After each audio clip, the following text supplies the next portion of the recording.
Guys welcome back to my channel. আবার চলে এসেছি আমরা লক্ষ্মী কিচেনে। আজকে বানানো হবে মুরগির মাংসের টিকিয়া। তো মুরগির মাংসের টিকিয়া বলতে পারেন, পাকোড়াও বলতে পারেন।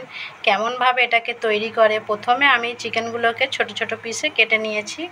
আর এটা 500 মতন আমি নিয়েছি চিকেনটা। আর এটাকে মিক্সার গ্রাইন্ডারে দেবো, দিয়ে এটাকে প্রথমে মিহিন করে আনবো।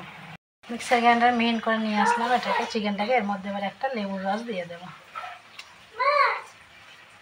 রসটা দিয়ে দিলাম, আর 3টে লঙ্কার কুচিও দিয়ে দিলাম। এবার দিয়ে দেবো আদা রসুনের পেস্ট 1 চামচ। এবার দিয়ে দেবো লবণ 1 চামচ।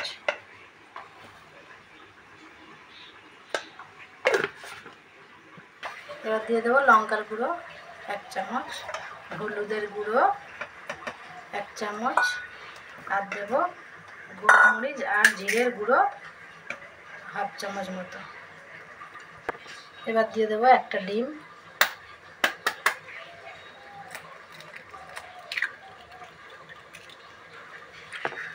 এবারে আমি দিয়ে দেবো একটা বড় সাইজের পেঁয়াজ কুচি, এভাবে সরু সরু করে কুচিয়ে এর মধ্যে দিয়ে দেবো। দিয়ে এটাকে ভালোভাবে মাখিয়ে নেব, তারপরে এর মধ্যে বেসন অ্যাড করব।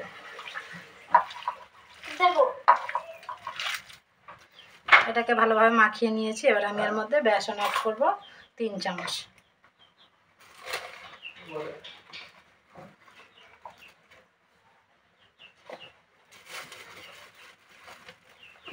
এটাকে ফের ভালোভাবে মাখিয়ে নেব। এটাকে আমি ভালোভাবে মাখিয়ে নিলাম বেসন দিয়ে। এবারে আমি 10 মিনিট মতো রেখে দেবো। তারপর তেল গরম করে এটাকে গোল গোল করে নিয়ে আমি কড়াতে ভাজবো। তো এটাকে আমি ঢাকা দিয়ে 10 মিনিট রেখে দেবো। চলো বন্ধুরা, এবার চটপট ভেজে নেওয়া হোক পাকোড়াগুলো।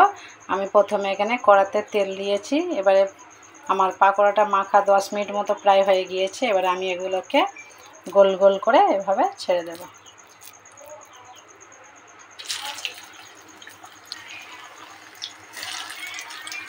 তো একে একে আমি সবগুলোকে ছেড়ে দিলাম। গ্যাসটাকে লো ফ্লেমে রেখে দেব। দিয়ে এগুলোকে আমি এক পিঠ প্রথমে ভেজে নেব, তারপর এগুলোকে উল্টিয়ে দেব।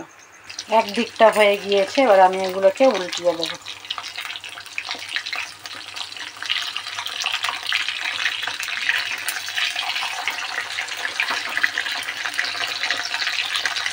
আবারও লো ফ্লেমে কিছুক্ষণ ভাজতে হবে। তাহলে বন্ধুরা চলো, এগুলো কমপ্লিট হয়ে গেছে, তুলে নেওয়া যাক। এগুলোকে আস্তে আস্তে আমি প্লেটে তুলে নেব।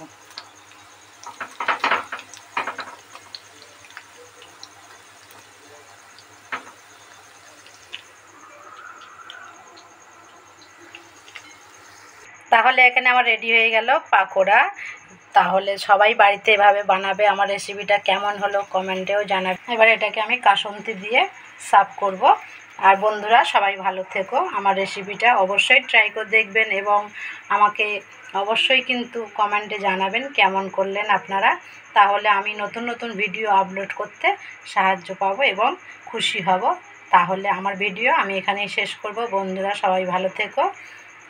Tata, bye bye.